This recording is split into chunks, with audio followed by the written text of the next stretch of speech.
The Detroit Pistons are 0-4 to start the 2024-2025 NBA season, and they have many issues. There's turnover issues, fourth quarter collapses, Cade Cunningham struggles so far in the fourth quarter, even a backup point guard situation, or lack thereof, has kind of plagued this team so far. But for me, the biggest issue, and one that I think is going to be an underlying issue uh, with the current roster and the current form of this roster, is the lack of two-way production they get from their big men. Now, the Pistons have three bigs on their roster. Isaiah Stewart, 6'9", 6'8", Jalen Duren, 6'10", athletic center, and B-ball Paul Reed, who's roughly 6'9". Now, I'm going to exclude B-ball Paul from kind of the performance aspect of this discussion, but I wanted to mention him because he is their kind of third string big. So the Pistons right now are not getting two-way value from their bigs. And you can look at it in the numbers. I'm going to go through a couple of advanced numbers here, which are, to be honest, quite jarring. But I want to start with Jalen Duren. For much of the offseason, Jalen Duren's main point of emphasis was on the defensive side. We've seen in his rookie season and last season kind of the improvements he's made as a free throw shooter, the improvements he's made as kind of a finisher around the basket with some of his footwork. We've been, delighted with the playmaking and passing kind of skills he's shown as someone, as a short roller, or just making plays, finding cutters. Like he's got this ability that kind of separates him from those rim running bigs that are kind of becoming extinct as starters in this league. The passing's the kind of differentiator for him, but the main thing was defense, because players like Jalen Duren, who can't shoot the ball and probably never will, and if they do, they're not probably going to be defended like a shooter. They must be at a minimum, absolute baseline, kind of an average to good defender. Especially, I know he's young, but if you can't stretch the floor and you're kind of going to be in the painted area on offense, you need to be able to protect the rim and have some interior presence in the defensive end. And that's why it was such a huge point of emphasis for him to improve on defense. Last year, I think the thing for Jalen has been he's not a very good pick and roll defender in any coverage. His blocks and steals numbers, but mainly the blocks numbers in particular, are, but at this point in his career, are kind of at a scary low number.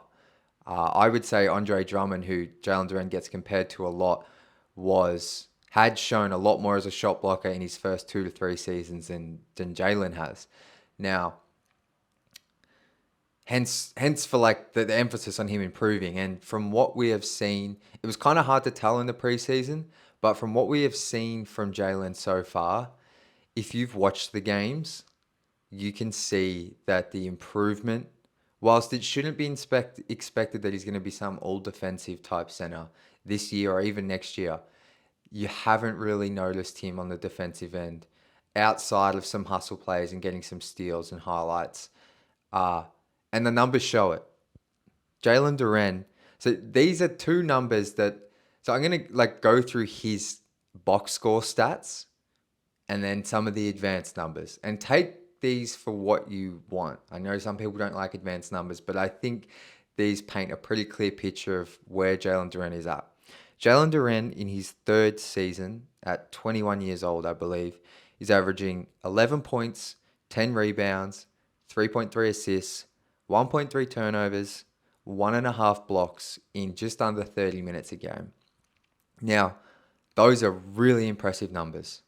The block numbers have been there recently. He's had a couple of really nice games. The assist to turnover ratio for a big is, that's solid. I think that's quite good for him. I think last year his turnovers were quite high, but those are double, impressive numbers. But when you look at the on-off numbers, this is where it comes back to kind of matching the eye test on defense. Jalen Duren has the third worst net rating when on the court with a minus 8.1. So the Pistons are getting outscored by 8.1 points per 100 possessions with Jalen on the floor, which, as I just said, is the third worst on the team out of players that have played more than 10 minutes and actually been in the rotation. When he's off the court, the Pistons are a better team. They're a minus 3.7 points per 100 possession. So the team improves when Jalen's off the court. And I'm going to get to why that is. But that off rating is the third worst on the team. So the Pistons right now are a worse team with Jalen on the floor and a better team with him off. Like, simple. And the reason for that is because of his backup, Isaiah Stewart, who has struggled offensively this season. Stu is averaging 2.5 points, 7 rebounds, 2 assists, 2.3 turnovers. Some of those have been offensive fouls, and 0.5 blocks. But the thing with Stu is he goes beyond the box score. He's kind of the flip side of Jalen Duren, at least defensively. Because on defense, and with Stu on the floor, the Pistons are plus 2.1 points per 100 possessions. He is the only positive player on the roster right now. He's the number one rated player in terms of net rating on the Pistons. And you might say, well, Jack, look, they're playing against the bench lineups. But when you look at the off numbers, the Pistons are minus 12.4 points per 100 possessions with him off. So that's a 14.5 points per 100 possession swing, which is massive. It's number one on the team. It's not close. And yes, he's playing less minutes than Jalen. But I think even in that Heat game yesterday, and this is like, I'm going to get to kind of the actual main big problem here, but like Stu's offense has been non-existent this season. He's not shooting threes, which is a conversation in itself I'm probably not going to dive into here. But he's having an impact that's so great defensively, and while struggling offensively, and his numbers are still like this in terms of impact. So the big problem here the Pistons face is you have Jalen Duren, who is taking some, I know his free throw shooting's down, but the passing seems to be a bit more efficient this season in the sense of turnovers. He's playing more within himself. I think his field goal percentage is really high. Like, it feels like he's just doing dunks and layups around the rim. Rebounding's still there. So you have Duren, who's quite efficient offensively, but then on defense is getting cooked. Then you have Stu, who cannot buy a bucket on offense. His hands, I feel, have never been worse in terms of fumbling passes. But on defense, he's doing everything this team needs at the 5. And if only you could combine them into one player, the Pistons might have their center of the future. But right now, you can't really, like, Stu on offense makes Cade's life harder because he's not popping and shooting threes. He's rolling to the rim and he's hard to pass to. And, it just clogs it up a little bit for Cade and Ivy. But then, so if you put Duren in there, you've got that lob threat and that roll threat. But then on the defensive end, you're giving it up. And this is the issue the Pistons have. If Stu isn't going to shoot threes at all, is they don't have a two-way big at all. And I know they don't have a two-way,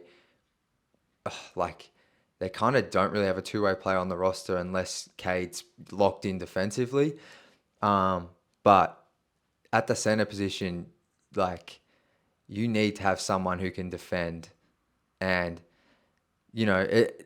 part of me thinks maybe if Stu was hitting threes, you could start him. But if he's not even going to shoot threes, and that's not even an option, and I'm not sure if that's Stu, I think it'd be the coaching staff, because Stu's, last season, I think shot 37% on 4 threes a game. He proved himself as a stretch big to an extent. But if he's not shooting threes, I kind of can see why you can't start him. But at the same time, he's their number one ranked player in terms of net rating and impact. And when he's on the court, this team just feels so much better defensively. So it's this issue that I don't know how you fix right now with the current roster. Because I don't really think B-Ball Paul kind of fixes this, just because I don't think he's defensively where Isaiah Stewart is, and offensively, he doesn't give you what Jalen Duren does. So maybe he's more in between the two, more of a balanced player. But I think by playing him more, you're taking minutes from Duren or Stew. And how does that work with the rotation? Maybe Duren loses minutes and you play all three. And I don't know, that just seems a bit messy to me, especially when JB seems to only want to play 8 to 9 guys. So it's an issue, and it's an issue. And the only way I think this is fixed long term is if Jalen Duren figures it out defensively. But at the same time, like, I'm not sure how much longer you can just keep giving him, 25 to 32 minutes and not see an impact. So maybe this is too small of a sample size, but I think this is something to watch for sure. I would love to know your thoughts on how the Pistons can fix this. I think, just to reiterate, my solution for right now would be if Stu can figure out the three ball and that actually comes back into it, you could start him and make Jalen earn his starting position back. But yeah, that's also doesn't seem like it's going to happen anytime soon. So I personally think this is one of the biggest issues they have right now. But I would love to hear your thoughts below. So please let me know in the comments and I'll get back to you. And yeah, just wanted to make a quick video today going over this. But until tomorrow, where we'll be back to recap the Pistons game against Philadelphia, as always, go Pistons.